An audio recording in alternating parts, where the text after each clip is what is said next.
Shalom, family. Shalom, shalom. First and foremost, we're going to give all praises, honor, and glory to the Most High God, Yahweh, by Shema Mashiach, Yahweh Shai. That's all praises, every last praise to the Most High God, Yahweh, in the name of His only Son, who the world calls Jesus Christ, Yahweh Shai.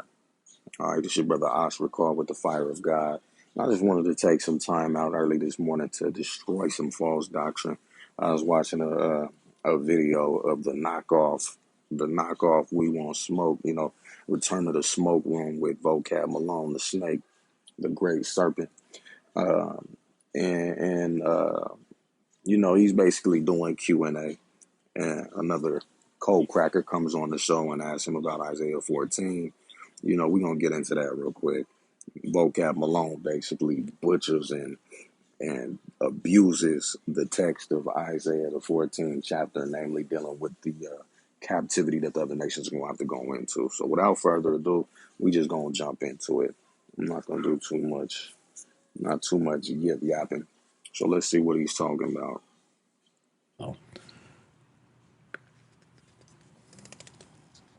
Okay, thank you. That was a thoughtful spot.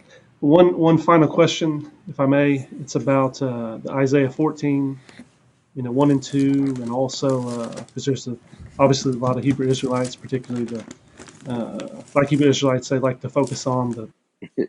He says the Hebrew Israelites, and particularly the Black Hebrew Israelites, like there's a difference in doctrine when it comes to the slavery of the heathen. We know we got a few Conalites out there that might feel like the heathen are going to be best friends with us in the kingdom. So this is for them too. We're going to teach you how to rightly divide the word of the Most High God. What this snake is going to do is he's going to try to teach the audience how to slither out of prophecy. What we're going to show you is that there's no way for these snakes to slither. Rod of iron and. Because if I was a heathen, if I found out I was a heathen, I'd be scared too, right? But scared doesn't get you out of what the Most High God has in store, period. It don't matter if you're on the Israelite side. It don't matter if you're on the heathen side. There was no way for us to slither out of Deuteronomy, the 28th chapter, and all the curses therein, and there's no way for these heathen to slither out of a damn thing. This idea of an ethnic hierarchy. I was kind of curious on how do you interpret those verses, because some will look at Isaiah 14. Ethnic hierarchy, we're going to touch on that real quick too. Ethnic hierarchy just means that there's stratification. It means there's a top, there's a bottom, and depending on what your ethnicity is, you may fit the demographic of the top or you may fit the demographic of the bottom. As simple as that. And it just so happens there will be social stratification. There will be a ethnic hierarchy in the kingdom of heaven. It's the rulership of who the world calls Jesus Christ, Yahweh Shai, and the Israelites under him. And the heathen will be subject to us and the laws and statutes and commandments of the Most High God. In 1 and 2 and say that's simply talking about Babylon at that time. And they'll kind of close the book on that. And yet the Black Hebrew Israelites will say this is a perpetual thing, talking about Babylon being America today.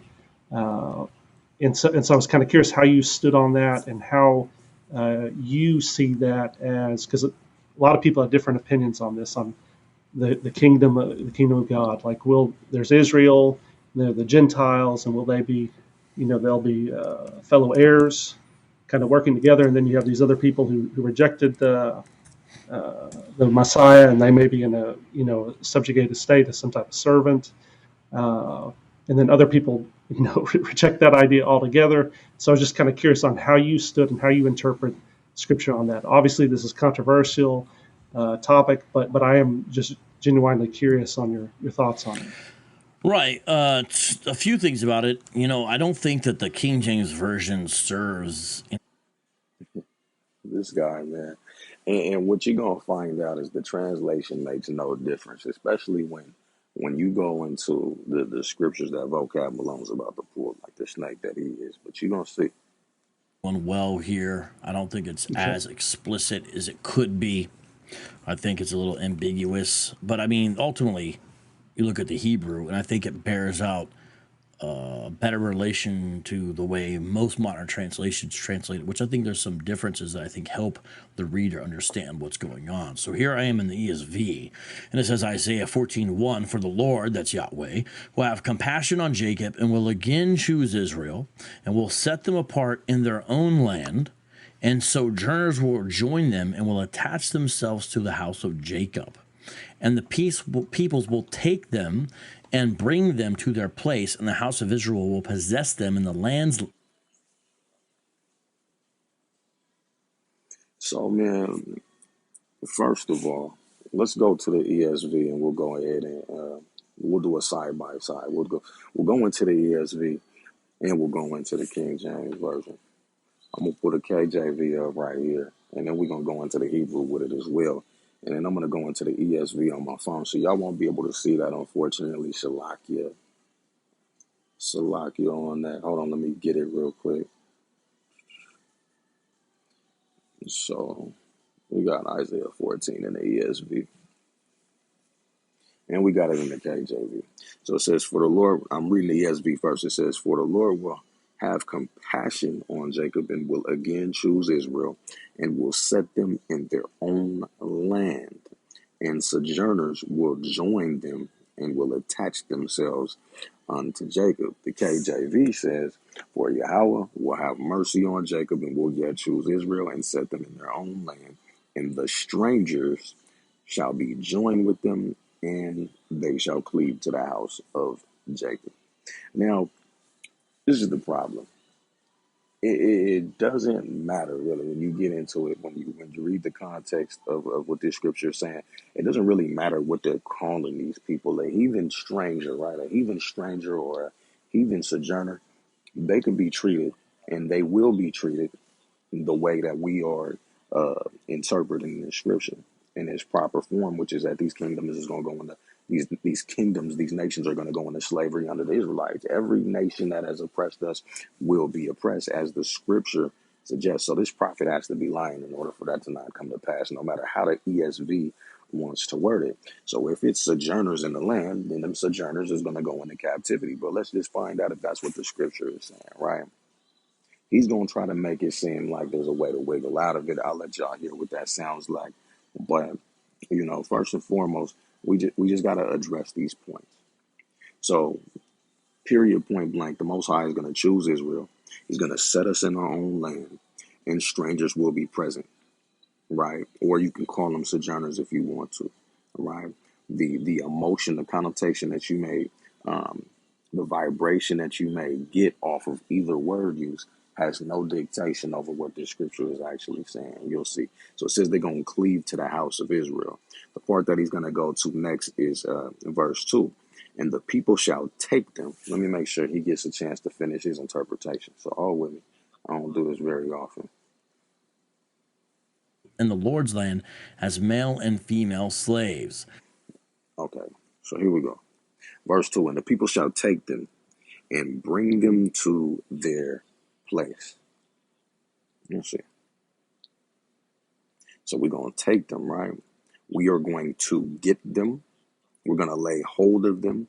We are going to seize them. We're going to receive them, acquire them, buy them, bring them, snatch them, marry them, take a wife, right? These are all the applications for the Hebrew wordage, right? That he's saying we got to go into the Hebrew to get an understanding of what's being said. This word implies the snatching, the getting, and the acquiring of. You can imply that there is going to be Israelites taking a dominant stance and removing people from where they're at and putting them in their place. Again, as long as you read according to the context. So all we got to do is continue. "Take them and bring them to their place. And the house of Israel," where he's getting to next, "shall possess them in the land of the Lord for servants and handmaids." The land of the Lord, that's Israel, right?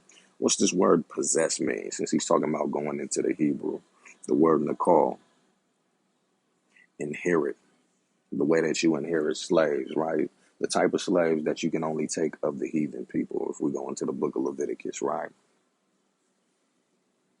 Occupy, bequeath, distribute. Let me see. Let's go to the Brown Driver's Briggs, right? To get as a possession, acquire, inherit, possess, taking possession, inherit, to have or get as a possession, property, right? Possess them in the land of the Lord for servants and handmaids. and they shall take them captives. Now, this takes a little confusion away. This, this takes a little confusion away. And unfortunately, even though vocab is going to the ESV, which I'm about to read, it says the same thing. Take them captives, whose captives they were. I'm going to read the ESV version real quick, starting at verse 2, Isaiah 14. The prophets will take them and bring them to their place. So like the people will take them and bring them to their place, and the house of Israel will possess them in the Lord's land as male and female slaves. Male and female slaves. They will take them captive, those who were their captors, and rule over those who oppress them. That's all we've been saying. That's all we've been saying is that the blacks, Hispanics, and Native Americans have been captive to people, and the Israelites that are scattered to the four corners. And those same people, we're going to have them as captives, because the Most High God is going to do a role reversal, except this is going to be permanent. Israel's going to be a kingdom that reigns forever. Hamashiach Yahushua is going to reign forever.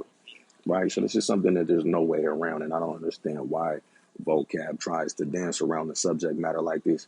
I really think it's because, I'm not going to say I know it's because he's not as astute in the scriptures as he thinks he is. He might have good arguments for the subject matter that he wants to argue, but these scriptures were given to us, right? You go to Zechariah, the 8th chapter and the last verse, and it tells you that these nations is going to be taking hold of the skirt of us, the Jews, to learn the law, statutes, and commandments in the Most High, to get closer to the Most High God, Yahweh. So, let's continue. Let's see what other weak-ass argument he's going to come up with, and we'll myth bust that as well. They will take captive those who were their captors and rule over those who oppress them. So a few things about that. One is that in general, the Bible has a notion of sort of what we might call things getting set right. And a lot of times that involves sort of things getting turned opposite of what they are in this world, right? And so you have the oppressors right here, and then you have his people, and you have that being flipped. And now the oppressors are here and his people are here. And really, it's just what God does. He sets things aright. And so I think that's important to understand. That's a general thing, is that God will. And this is correct. The Most High God sets things right. Well, let's hear what his interpretation of right is. Things in right and order, ultimately in the end, right? But his kingdom, in the meantime, God's people are supposed to look like that. They're supposed to represent that as well. So, see, and this is a point that he made for what? Right. This is called, this is a straw man argument. When an Israelite presents this argumentation, it is obvious that we are supposed to represent the kingdom of the Most High God in order to get the kingdom of the Most High God. Right.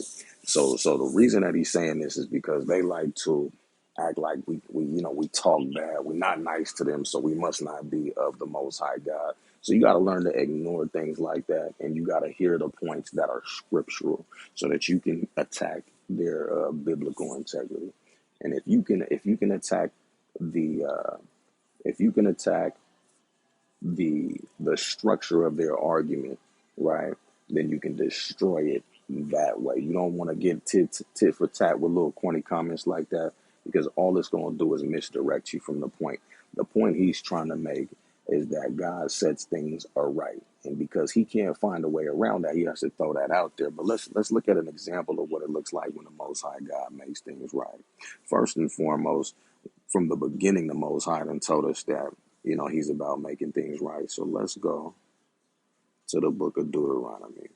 Right, we talk about curses. We talk about going into captivity. We talk about role reversals after the captivity.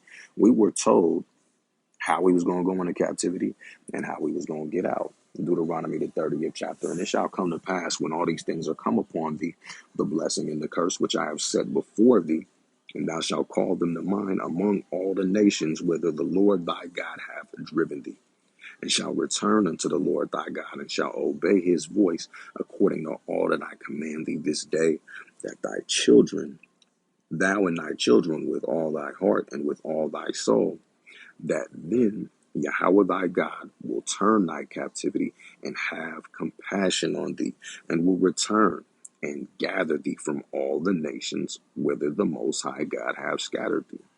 Right? The same way we're talking about being returned to our own land in Isaiah, the 14th chapter. But let's skip down, right? We're going to skip down to verse 7. So upon us being returned to our own land, it's also written right in the very covenant that we're discussing. That verse 7, and the Lord thy God will put all these curses upon thine enemies. Isn't slavery a part of those curses? You shall serve your enemies in hunger and in thirst and in nakedness and want of all things. We're going to be impoverished in them the same way because God is a God of justice. He makes things right. Right? Justice sets things right. So it's about the recompense that's going to come to these nations for touching the apple of the Most High God's eye, right? And if a Christian thinks he's going to get around this by saying, oh, that's in the Old Testament, well, he got another thing coming and we're going to go to it, right? But let's just finish it out. I will put all these curses upon thine enemies and on them that hate thee, which persecuted thee. Let's just see if the text of Isaiah the 14th chapter reflects this. Isaiah 14:2 again, and the people shall take them and bring them to their place, and the house of Israel. And mind you, it says the whole house of Israel. This is important to keep in mind for the latter part of his argumentation. The house of Israel shall possess them in the land of the Lord for servants and handmaids, and they shall take them captives, whose captives they were, and they shall rule over their oppressors. Right? Oh, but that's the Old Testament. It's not that easy. It's not that easy, family. Let's get Revelation. I'm sure y'all know where I'm going. Those of you that are studied and well adapted to this truth. Revelations 13:9. If any man have an ear, let him hear. He that leadeth into captivity shall go into captivity. He that killeth with the sword must be killed with the sword. Here's the patience in the faith of the saints. Now, this snake Vocab Malone, he'll go to a translation that says, he that is to go into captivity shall go into captivity, right? He that is to be killed will be killed. Well, it's prophesied from the beginning that these other nations is going to go into captivity, especially Edom, who we in captivity, the bulk of our captivity to right now. You can go to the book of Numbers 24. And this is important because this is a prophecy about the coming of the Hamashiach Yahushua in the latter days. Numbers 24:17, I shall see him, but not now. I shall behold him, but not nigh. There shall come a star out of Jacob, and a scepter shall rise out of Israel, rulership, right? And shall smite the corners of Moab and destroy all the children of Sheth. This is just another transliteration for the word Seth, right? The child of Adam that replaced Abel. And Edom shall be a possession, and Seir also shall be a possession for his enemies, and Israel shall do valiantly. Just talking about warfare. We're going to get one more just to solidify this argumentation, right? Amos. We're going to go to get the book of Amos. We're going to go get the chapter 9.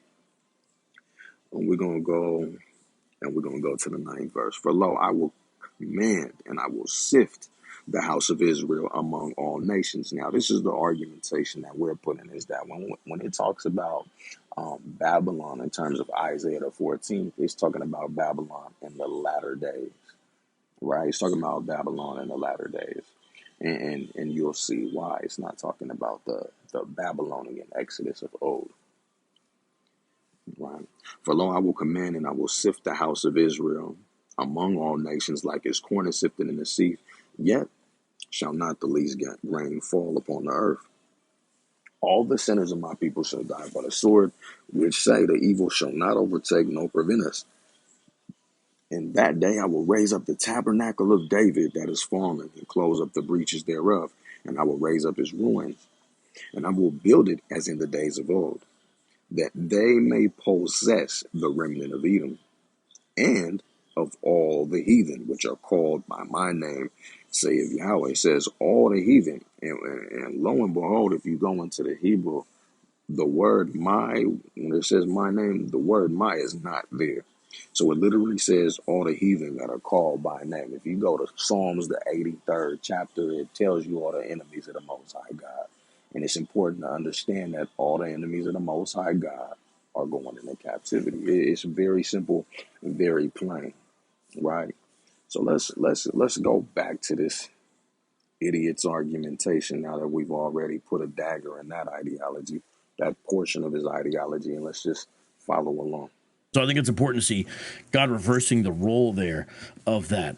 But it doesn't have anything to do, of course, to people listening about an ethnic thing. It has to do with sort of a moral thing, meaning these are people who have oppressed. Otherwise, if it's not about an ethnic thing, because you got to understand, a part of the criteria is being an Israelite. This is with regard to covenant, right? And the covenantal aspect of this is that God will put you into captivity to these other nations if you break the commandments, and He'll protect you from the other nations if you do keep the commandments, right?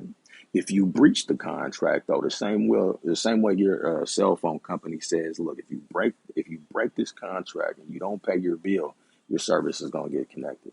There's also a way to reinstate your service, right? No collections, no nothing. You simply pay your bill, you pay your debt, and once you do that, your services are reinstated in full, right? And the Most High God is the same way. So to say it's not an ethnic thing, I mean, it's really retarded. Because what he's saying, when he's saying that, because he can't negate the fact that this is talking about what the Most High God is going to do with the Israelites, he's basically saying that outside of the Israelites, what happens to them, it doesn't matter who is what ethnicity. And we know that's not true because we just read direct prophecies about Edom. We'll read prophecies about how Edom's going to be exterminated in the last days, period, point blank. So to say it's not about ethnicity, I mean, it's a reach for one, and it's really just it's an assertion. It's like, what's the point of making it? What's the point of making such an assertion?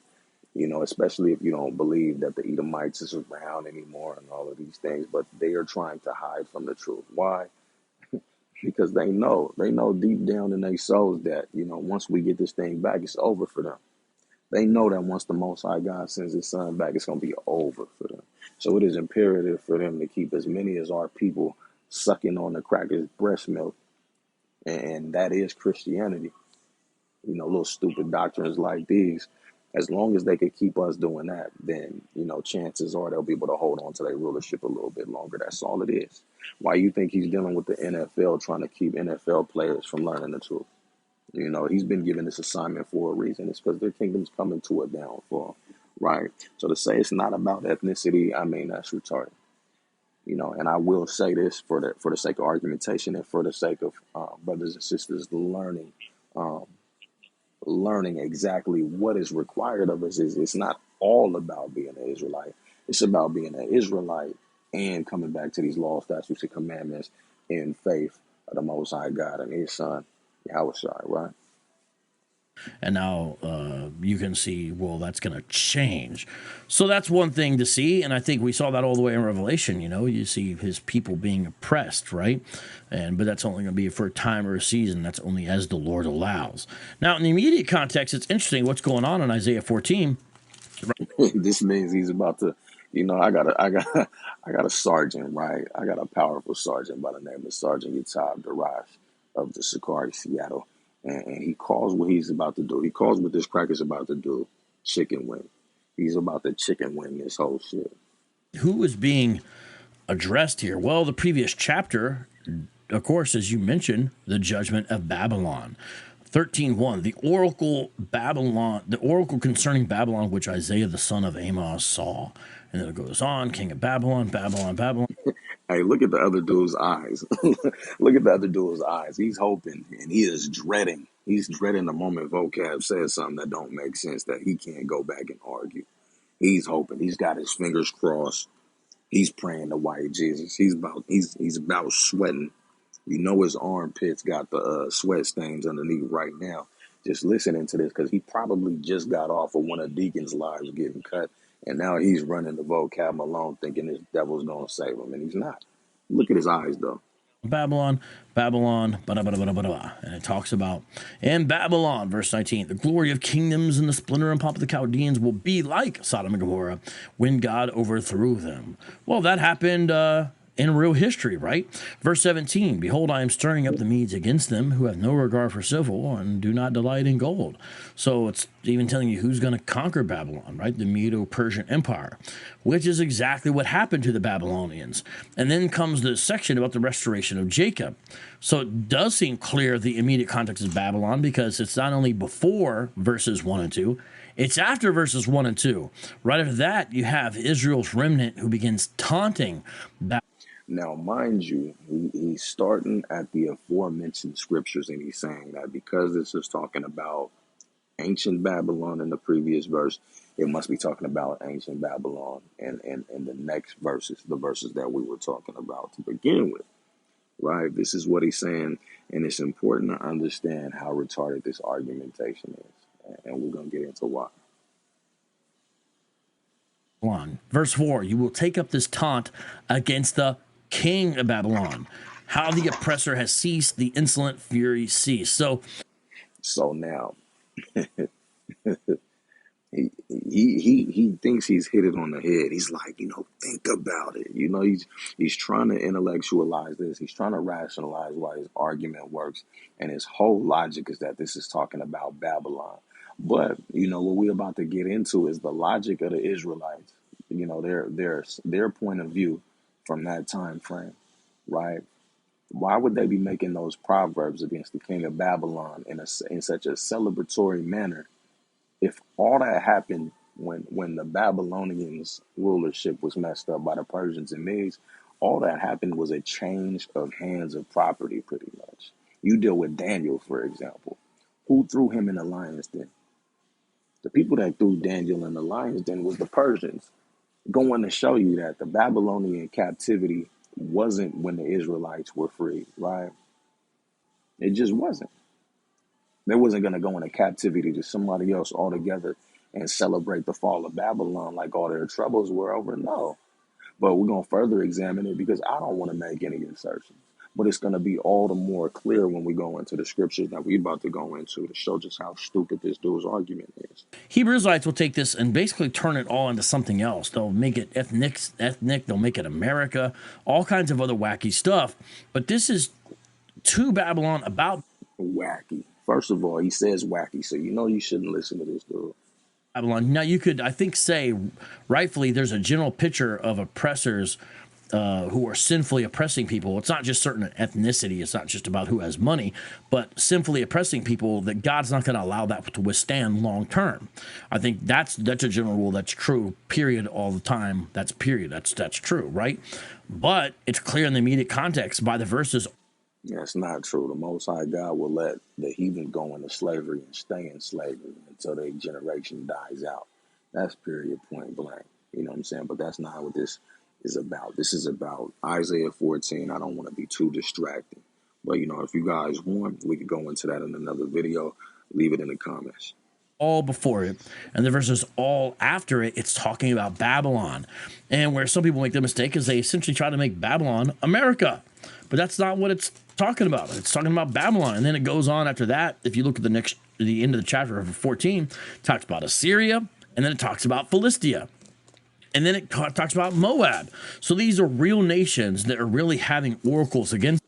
This guy's acting like the nations disappear all of a sudden just because they're not called by these names anymore. This is problematic.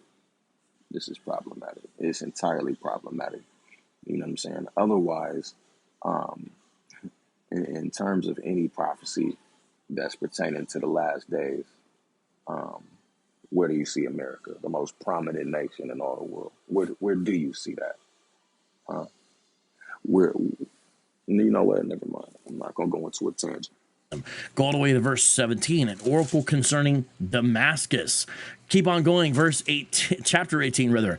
An oracle concerning Cush. Isaiah is prophesying, and that means Yahweh. Cush, look, the Ethiopians, you know what I'm saying, especially dealing with the Habashite people, they still identify themselves as Cushites. It's no question.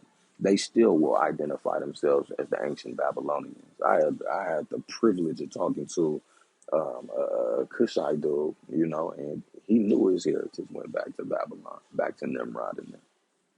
You know what I'm saying? He knew it, and his people know it. So the argument that this idiot is making is terrible. You know what I'm saying? You deal with the what you call them, the Iranians. They still identify as ancient Persia. So let's stop playing these games. Way is saying things against the other nations. Isaiah 19, an oracle concerning Egypt. And then at the end of that 19, you have a strange situation where Egypt and Syria are together blessed with Israel. So with all of that, I do see it as ultimately there's biblical principles that are permanent there, which is the oppressor relationship is changed. God doesn't allow that to stand, right? The wicked oppression. But at the same time, you have who is it really about? It's about Babylon. And here's what's interesting. Most Hebrew Israelites haven't considered this, but I think they should consider it. And it's about, was this fulfilled in the pages of the Bible itself, in the book of Ezra? And I think you can make a... And you know what? Let me tell you, we have considered, my teachers have considered, plenty of brothers across this wicked ass kingdom have considered it. And we're going to show you through the spirit of power, Yahweh Shem Yahweh, just how we've not only considered, but we've explored the possibility and we've eliminated it. Strong case that that is the case. And here's what I mean. When you go to Ezra chapter 2, it talks about the exiles who are coming back from the land. Now, these are the people of the province who came up from the captivity of the exiles whom Nebuchadnezzar, king of Babylon. So I don't think it's any accident that Ezra 2 mentions specifically Babylon and the king of Babylon, the same exact entities mentioned in Isaiah and the surrounding chapters of 14.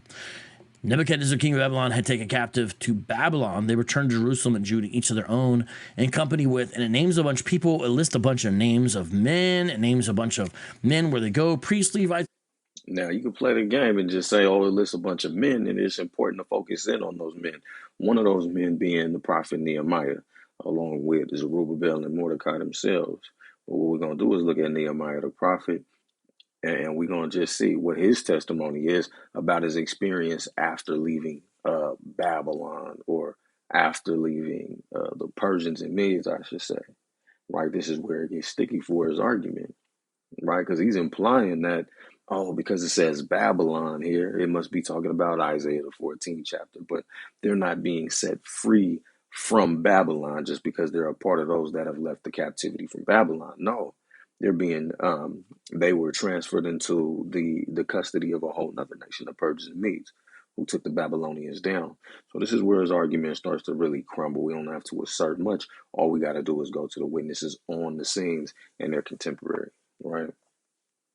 Musicians, temple servants, descendants of the servants of Solomon. And here's what's so fascinating. When you get to the end, it mentions verse 64. The whole company numbered 42,360, besides their 7,337 male and female slaves. They also had 200 male and female singers. So it's like Israel was returning from captivity. So they were in captivity. They're returning with servants. And then bingo, you got it. I guess you broke it down. Maybe he might be a Levite, right? Hell no. And this guy is crazy. He's out of his damn mind. He sees the word slaves there, and then prophecy is fulfilled. But let's go into it, right? So the names he didn't read. Let's go to verse 2 of Ezra 2. Which came with Zerubbabel, Jeshua, Nehemiah, Sariah, Reliah, Mordecai, Bilshan, Mispar, Bigvai, Raham, Benah. Now, I would suggest that brothers and sisters read up about these names and see where they correlate to this narrative. This is very important because he skipped over a bunch of backstory by skipping over the names and not delving into what these individuals had to say. It was very, very convenient, right? Let me go to the Bible real quick. To the Bible, as they say. So we're going to go to Nehemiah 1, right? Nehemiah 1 is going to start us off with the perspective that we're looking for. And we're just going to start at verse 1. Real quick, Salakia. So let's pay close attention. Nehemiah 1 and 1. The words of Nehemiah, the son of Hekeliah. And it came to pass in the month Chislu, in the 20th year, as I was in Shushan, the palace. Where's Shushan, the palace at? Let's just look at it. I don't have to tell you. We can look it up. Shushan. Let's go to the Strongs on that. Shushan, a palace in Persia. Right? So he's in Persia. He's not back in the land of Israel, but he's not in the custody of the Babylonians either. Right? Nor is Zerubbabel, nor is Mordecai. So, maybe what we need to do is revisit Isaiah the 14th chapter. Right? Maybe we need to revisit Isaiah the 14th chapter. Let's go to the blue letter. I gotta get all my books open. Let's go back to Isaiah the 14th chapter. For the Lord will have mercy on Jacob and will yet choose Israel and set them in their own land. Right? And the stranger shall be joined with them, and they shall cleave to the house of Jacob. Man, I mean, if you read into it, not only does it look like it's talking about the Judites, right, but it's talking about the northern kingdom also. The house of Jacob. The house of Jacob isn't just the Jews. Israel isn't a name for Judah. So it's either talking about the northern kingdom or it's talking about Israel as a whole. Why is it that we got some of the foremost prophets still in captivity during the time that this salvation took place that this idiot is talking about? This so-called salvation. Let's read a little bit further. So we see that the prophet Nehemiah, he's in captivity somewhere in Persia. Right? Let's read further and see if we're mistaken it. Maybe he's in Persia and he's just kicking it because that's how it goes, because we should join hand in hand with the heathen. And God designed it like that from the beginning, right? So we got Nehemiah still in custody. Let's go down to, let's go to verse 11, I think. Okay. Nehemiah 1 and 11. O Lord, I beseech thee, let now thine ear be attentive to the prayer of thy servant and to the prayer of thy servants, who desire to fear thy name and prosper, I pray thee, thy servant this day, and grant him mercy in the sight of this man. For I was the king's cupbearer. So he's talking about how he was the king's cupbearer. Let's see if he's still the king's cupbearer by the time we get to Nehemiah chapter 2. What's a cupbearer? He's obviously been reduced to the stature where he's not only a prophet for the Most High, but he gets to hold this heathen, this dirty ass heathen's cup for him while he sits on his throne or wherever he's at until he wants to take a sip. It sounds like a Black, Hispanic, and Native American situation. We still see photographs of things like these today. Our children being used as footstools and things of that nature. And this brother got the privilege of being some heathen's cupbearer, right? Nehemiah chapter 2, verse 1. And it came to pass in the month Nisan, in the 20th year of Artaxerxes, the king, that wine was before him. And I took up the wine and gave it unto the king. Now I had not been before time sad in his presence. Anyway, what we see is that this brother still got to be a cupbearer to a king in Persia. He's not in his land. He's in Persia, in Shushan, the palace. And he is performing the duty of being a cupbearer. So that we're following a linear logic. So now, let's look at the estate of the rest of the Israelites, because maybe Nehemiah is just the only one that didn't get to see this glorious salvation that the Most High promised in Isaiah 14 that us Israelites just don't consider, right? Nehemiah chapter 1, and this time we're going to start at verse 2, and we're going to look at more of the characters that are being talked about in the narrative, right? It's very important. So Nehemiah 1 and 2, that Hanai, one of my brethren, came, and certain men of Judah. Now pay attention. And I asked them concerning the Jews that had escaped, which were left of the captivity concerning Jerusalem. So this is talking about the Jews that returned to Jerusalem. So this glorious salvation that Vocab Malone talked about, everybody else got to experience it, but not Nehemiah. Nehemiah is still under the oppressor, and everybody else, they're ruling over their oppressors in Jerusalem. Right? And mind you, this is only talking about Judah at this point, and maybe a remnant of the northern kingdom that might swoop through. Let's read verse 3. And they said unto me, let's see what they say about this glorious salvation that they received. And they said unto me, the remnant that are left of the captivity there in the province are in great affliction. Who's afflicting them if they're ruling over their oppressors? They're still being oppressed according to this narrative. And reproach. The wall of Jerusalem also is broken down, and the gates thereof that are burned with fire. So it's just crazy, man. Because if we learn about the real salvation, what you'll see is that the heathen are going to be building up our walls. So not only are we going to take them and possess them, but we're going to possess them for the purpose of building up our land. Here they are being afflicted by the very same heathen that we are going to put in captivity when Isaiah 14 really comes to pass. Right? So our gates thereof are burned with fire.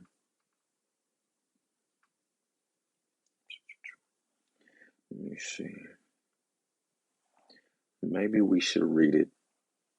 Maybe we should read it in the ESV. No, I ain't gonna do y'all like that.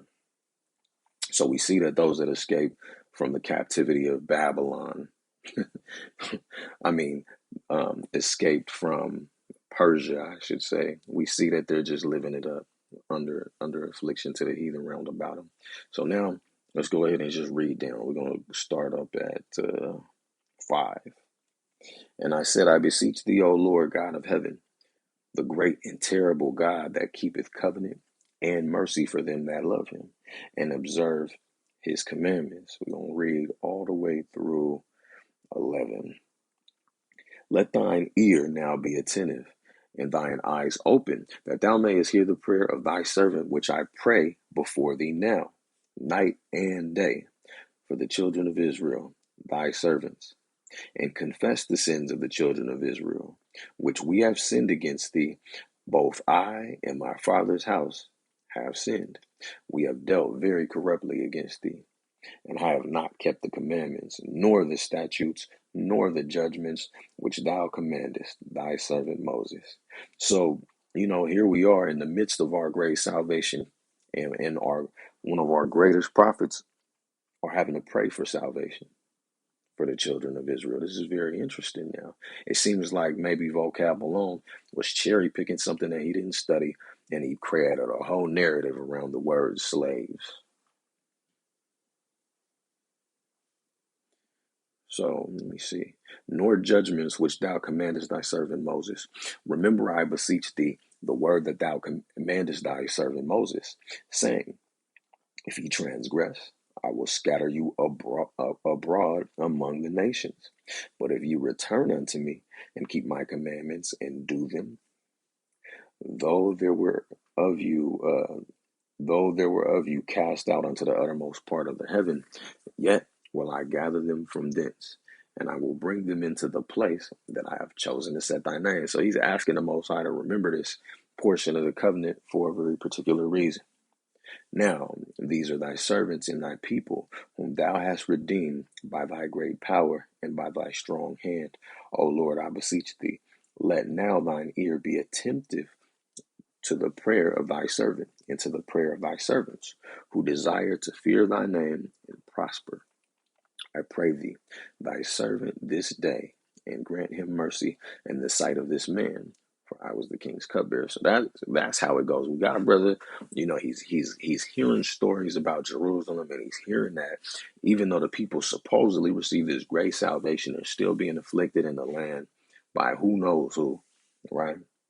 And that he himself has to be a cupbearer. That's not a prayer you send out when you're saved from among your enemies and you're put in your own land to rule over your oppressors, right? It says the oppressors. Yet we have oppressors during this time. Something's not adding up. Vocab, no swag. Right now, let's go back to Nehemiah 2. And we're going to go to verse 9. And we're going to hear a little bit more about the affliction that we're seeing. And we're going to do this without the Apocrypha because these greasy ass Christians, they like to play games with that. So I'm going to equip you to the best of my knowledge on how to stifle this whack doctrine that they got, this corny, false doctrine they got. So verse 10, when Sanballat the Horonite and Tobiah the servant, the Ammonite, heard of it, it grieved them exceedingly that there was come a man to seek the welfare of the children of Israel. So this is during the time of them being in the land, and they're looking to rebuild everything. And these heathen that are around them are hating on the children of Israel, something that we all should be very familiar with. Now, let's skip down to verse 19 and just see how far this hatred takes things. Let me see. Now, verse 19, same chapter. But when Sanballat the Horonite and Tobiah the servant, the Ammonite, and Geshem the Arabian heard it, they laughed us to scorn and despised us. And they said, what is this thing that ye do? Will you rebel against the king? Who is there to rebel against if we're the ones doing the ruling and the oppressing? You see? So we're under somebody's dominion, showing that we're not ruling in any capacity. Questions need to be answered. Then answered I them and said unto them, the God of heaven, he will prosper us. Therefore, we his servants will arise and build. But ye have no portion, nor right, no memorial in Jerusalem. And this is another part of his argument, like we're going to be joined hand in hand in the kingdom of heaven somehow as the Christian church, and it's just going to be all good. It doesn't work like that. We don't deal with the heathen. It just is what it is. But they wanna play these stupid games, right? Let's go ahead and skip to. Let's go to chapter 5. Let's go ahead and skip to chapter 5, and we'll start at verse 1. And we're almost done. It's a pretty simple argumentation. If you know these key points to go to just to explore the narrative further and just expose the fact that there was no sovereignty restored to us, right? That we weren't ruling over our oppressors. We were still being oppressed. So this is Nehemiah 5:1. And there was a great cry of the people and their wives against their brethren, the Jews. So what's happening among us? What the hell are we up to now? We just got back from this glorious salvation, right? For there were that said, we, our sons and our daughters are many. Therefore we take up corn for them, that we may eat and live. Some also there were that said, we have mortgaged our lands, vineyards and houses, that we might buy corn because of the dearth. So there's a drought in the land, right? But this is also having an effect on a whole different aspect of their lifestyles. Let's see what aspect of their lifestyles it is. Verse 4. There were also that said, we have borrowed money for the king's tribute. So it's not an assertion that we're being ruled over and they're just referring to him as the king because he's a king and he's in his own land and, or he's in our land and we're ruling over him. No, we're paying him taxes. Borrow money for the king's tribute. Let's just look into the Hebrew, since Vocab the scholar, he'll dismiss your whole argumentation if you're not scholastic with it and don't go to the Hebrew. So properly extension, that is height or breadth, also a measure, including standard. And standard, right? A standard. Hence a portion as a measure, or a vestment, specifically tribute as measured.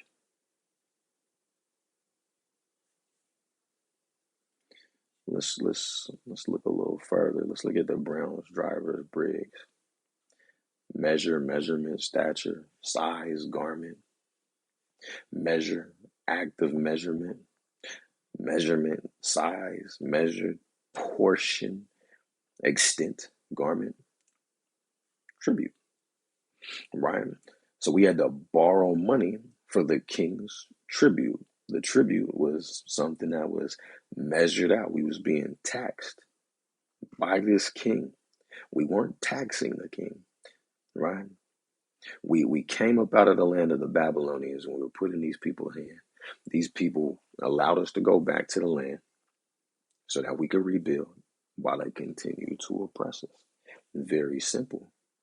Very simple to break this down. But once you do, you see that mathematically it doesn't add up to what Vocab Malone is saying. This is not salvation where we're ruling over our enemies, where God made things right. Right? We'll revisit Deuteronomy 30 and see what that looks like. The Most High, He's not slack concerning His judgment. Right? He's not slack concerning His judgment. And He's not mocked. He's not mocked. So, those that do what they do, they gotta reap they gotta reap for what they did. So let's see. I'm gonna read down to 5 just to finish it out. Yet now our flesh is as the flesh of our brethren, our children, as their children, and lo, we bring into bondage our sons and our daughters to be servants. And some of our daughters are brought under bondage already. Neither is it in our power to redeem them. For other men have our lands and vineyards. So there's oppression on top of oppression. It's kind of like what you see now. You know what I'm saying? Massa turns on the big dogs turn on the little dogs. And then we act like crabs in a barrel. We lending usury to brothers and sisters in the land. And we trying to pay this tax to this king. It's just not adding up. It's not adding up.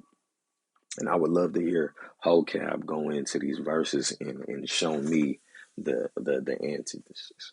Right? Since I'm the dumb black Hebrew Israelite, right? Let's go to Daniel 9:25. Let's see what Daniel's prophecy said about what these times would look like. Go to Daniel 9.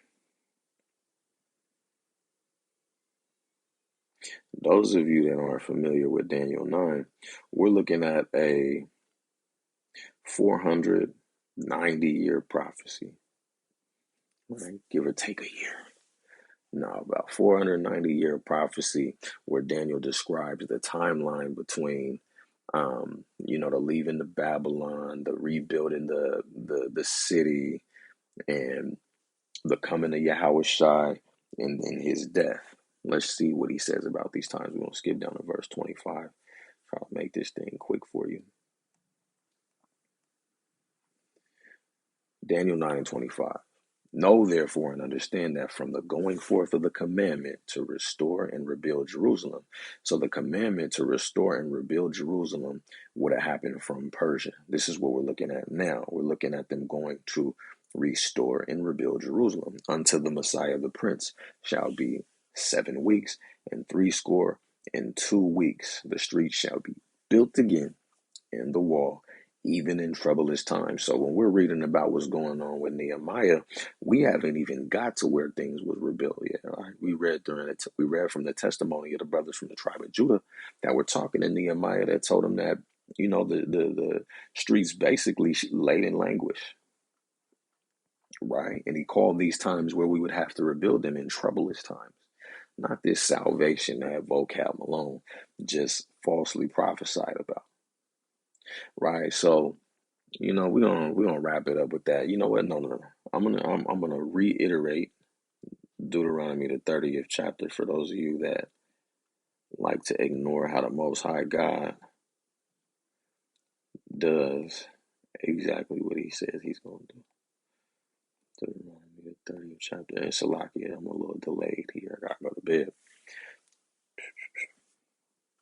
So Deuteronomy 30, and this is essentially a part of the covenant that Nehemiah is reflecting on. He's acknowledging the curses, and he's acknowledging the blessings that are in store, and he's trying to, plead for his nation,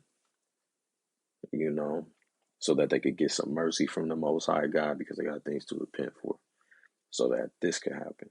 And it shall come to pass when all these things are come upon thee, the blessing and the curse, which I have set before thee, thou shalt call them to mind among all the nations, whither the Lord thy God hath driven thee.